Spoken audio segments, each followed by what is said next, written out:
Bonjour mes élèves de première L.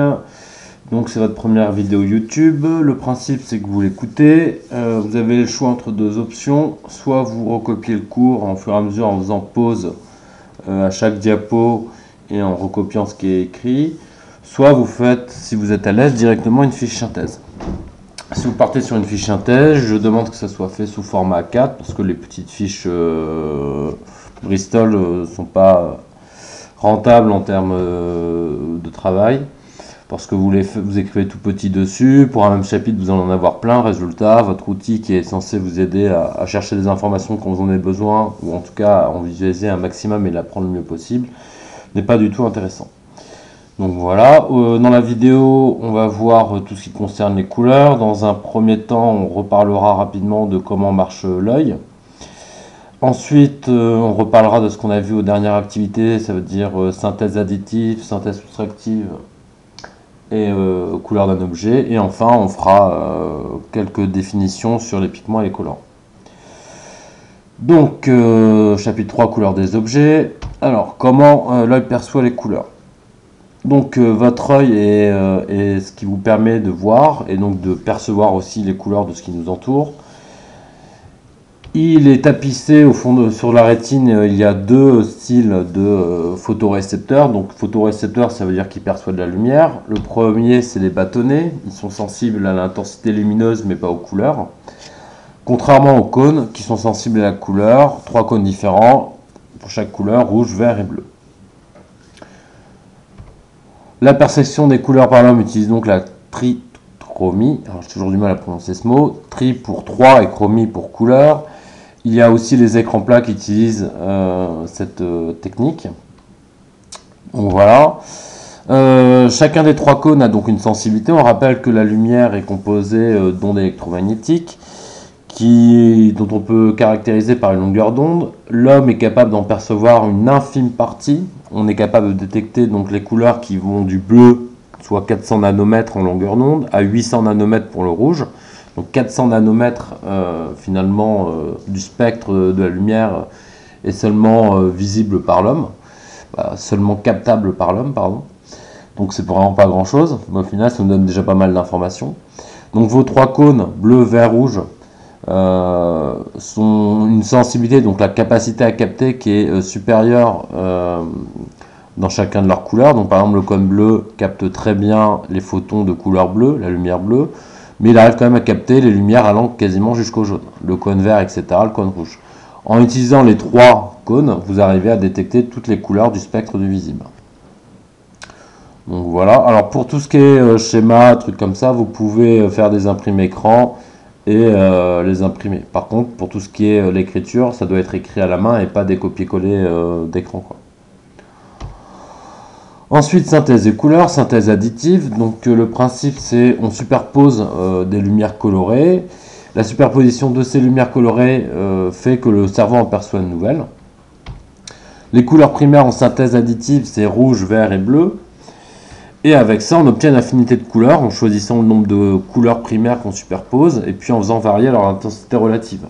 D'accord, c'est ce qu'on avait vu avec l'animation avec les spots sur lesquels on pouvait faire varier de 0 à 100% l'intensité des spots.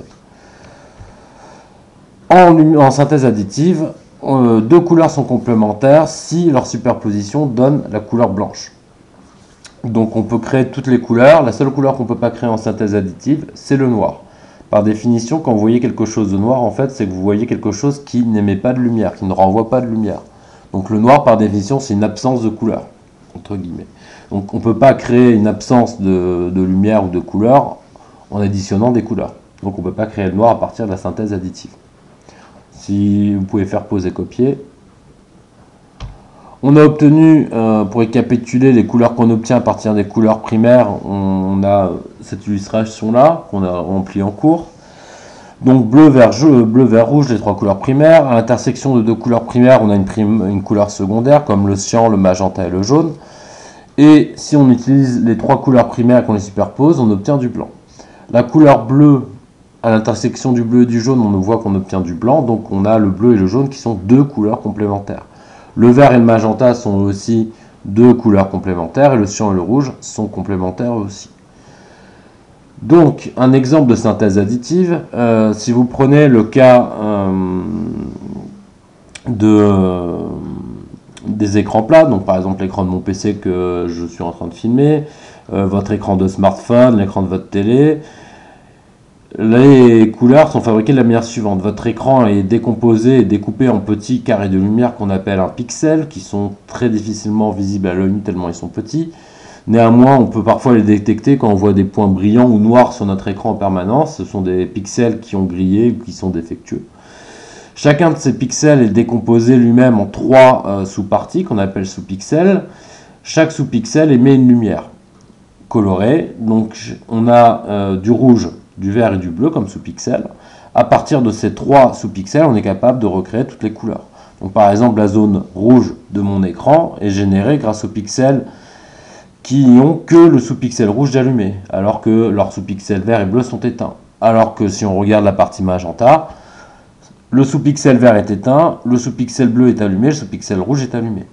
Alors on peut faire mieux que allumer juste à 100% ou éteindre, on peut faire varier l'intensité de manière continue sur les sous-pixels, ce qui permet de recréer toutes les teintes, toute la panel de couleurs qu'on connaît. Donc voici pour le principe. Donc ça, vous l'avez déjà dans le TP, pas forcément pour le recopier. Ensuite, synthèse soustractive. Donc la synthèse soustractive, contrairement à la synthèse additive, c'est on part d'une lumière qui dispose de plusieurs couleurs, on la fait passer dans un filtre de couleurs, et ce filtre va retirer une ou plusieurs couleurs à cette lumière, et par superposition des couleurs restantes, donc transmises après le filtre, celles qui ont réussi à passer le filtre, on obtient alors une nouvelle couleur. Donc on appelle ça la synthèse soustractive. Les 3 couleurs primaires sont cette fois-ci le cyan, le magenta et le jaune. Et à partir de ces 3 couleurs primaires, on est capable de synthétiser quasiment toutes les couleurs. Tout comme tout à l'heure en synthèse additive, 2 couleurs étaient complémentaires si elles donnaient du blanc. Cette fois-ci en synthèse soustractive, 2 couleurs sont complémentaires si on obtient du noir. Alors comment on superpose finalement 2 couleurs en synthèse soustractive? C'est par exemple en enchaînant 2 filtres d'affilée. D'accord, la lumière passe dans un premier filtre, puis dans un second, et on regarde ce qu'on obtient à la fin. Ça, c'est la superposition en synthèse soustractive. L'autre cas, c'est aussi la peinture. On obtient, comme tout à l'heure, une représentation de ce qu'on peut obtenir en synthèse soustractive. Donc cette fois-ci, les 3 couleurs primaires sont magenta, cyan, jaune. On voit qu'on peut retrouver les 3 couleurs primaires à l'intersection de ces couleurs. Là, on peut retrouver les 3 couleurs primaires de la synthèse additive. Et à l'intersection des 3, on a le noir. On voit donc que le bleu et le jaune donnent du noir, donc ils sont complémentaires. Le rouge et le cyan donnent du noir, donc ils sont complémentaires. Et le vert et le magenta donnent du noir, donc ils sont complémentaires. Un autre principe qui utilise la synthèse soustractive, c'est la peinture. Quand vous faites de la peinture, vous utilisez de la synthèse soustractive. Par exemple, si vous mélangez de la peinture magenta avec de la peinture, on va dire, cyan, par exemple, vous allez obtenir du bleu. Si vous mélangez qu'est-ce qu'on peut faire? N'importe quoi. Du jaune et du magenta, vous aurez du rouge, etc., etc. Donc ça, c'est un des trucs qui utilise la synthèse soustractive. Ensuite, parlons de la couleur d'un objet. Lorsqu'on regarde un objet, on perçoit la lumière qui provient de cet objet. 2 cas, soit c'est de la lumière qui a été émise directement par l'objet, dans ce cas-là on parlera de source de lumière, telle une lampe, le soleil, etc., etc. Soit alors on va avoir un objet qui aura diffusé de la lumière. Donc on va reparler rapidement des 3 phénomènes physiques d'interaction de la lumière avec la matière, avec un objet. La première chose, c'est qu'on peut avoir de la diffusion, on peut avoir de l'absorption et de la transmission. Alors la diffusion, c'est votre objet reçoit de la lumière et il va renvoyer une partie de cette lumière dans toutes les directions.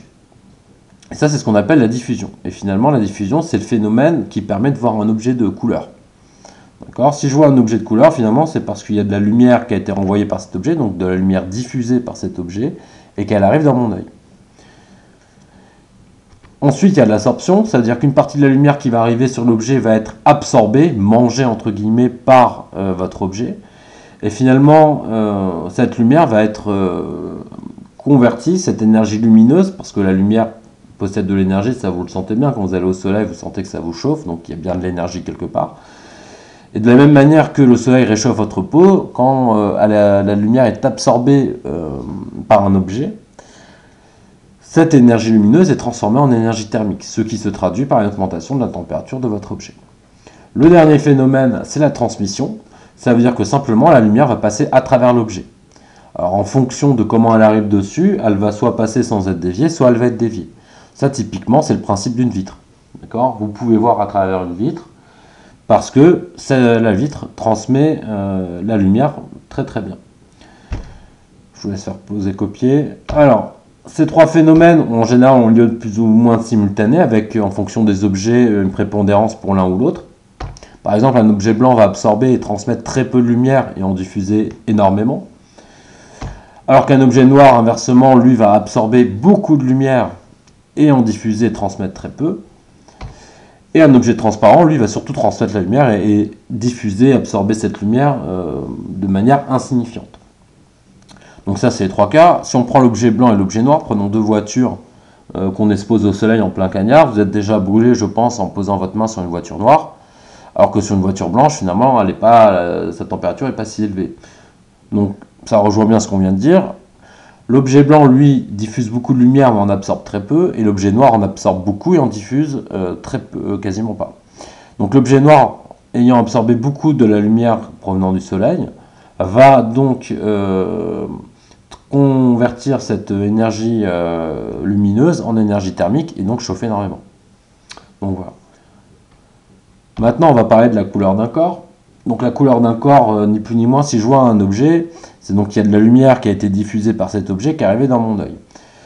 La lumière qui provient de ce corps est composée de plusieurs couleurs, et finalement la couleur de l'objet que je vois va être obtenue par synthèse additive des différentes couleurs qu'il y a dans la lumière diffusée par cet objet. On va considérer que la lumière blanche est composée de bleu, de rouge et de vert, les trois couleurs primaires de la synthèse additive. Si je prends un objet bleu en lumière blanche, ça veut donc dire que si je vois bleu, la lumière qu'il diffuse est bleue. Comme il a été éclairé en lumière blanche, ça veut dire que sur lui est arrivé du bleu, du rouge et du vert, et qu'il a envoyé que le bleu. Donc ça veut dire que le rouge et le vert ont été absorbés. Si je l'éclaire en lumière rouge, donc il va recevoir que de la lumière rouge. Or, on vient de dire juste avant qu'il absorbe le rouge. Donc comme il va absorber ce rouge, il n'aura pas de lumière à envoyer vu qu'il n'y avait pas de lumière bleue à diffuser. Il renvoie zéro lumière. Résultat, vous le voyez noir. Pareil, si vous éclairez avec une lumière verte un objet bleu, donc qui absorbe le rouge et le vert, cette lumière va être absorbée, l'objet ne va donc avoir rien à renvoyer, et vous le verrez donc noir.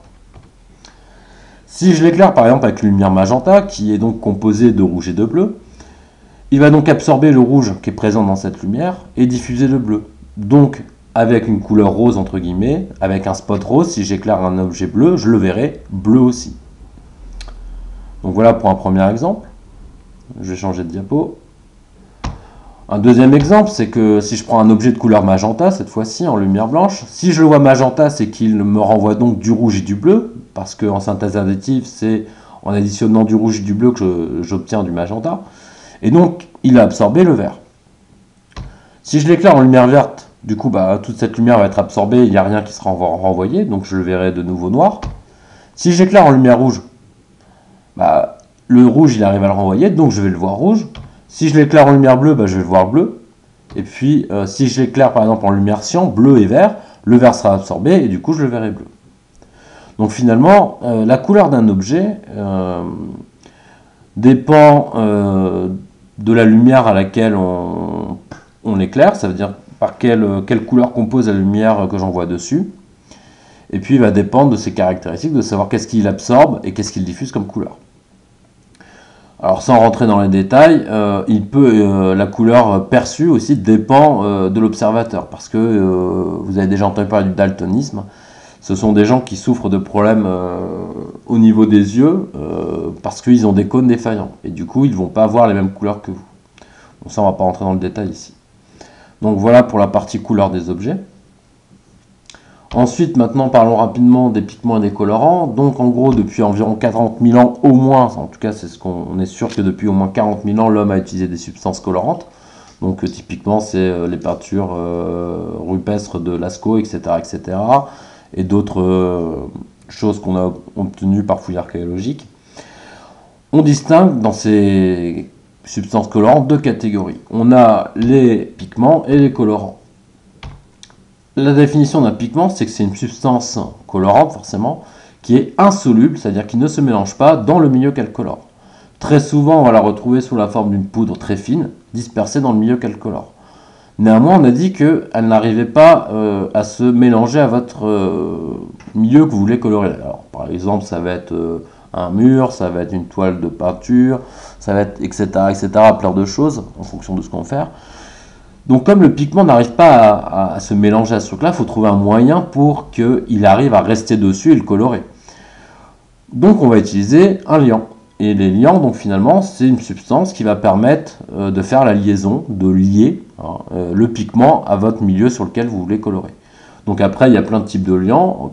On peut utiliser de l'œuf, de l'huile, etc., etc.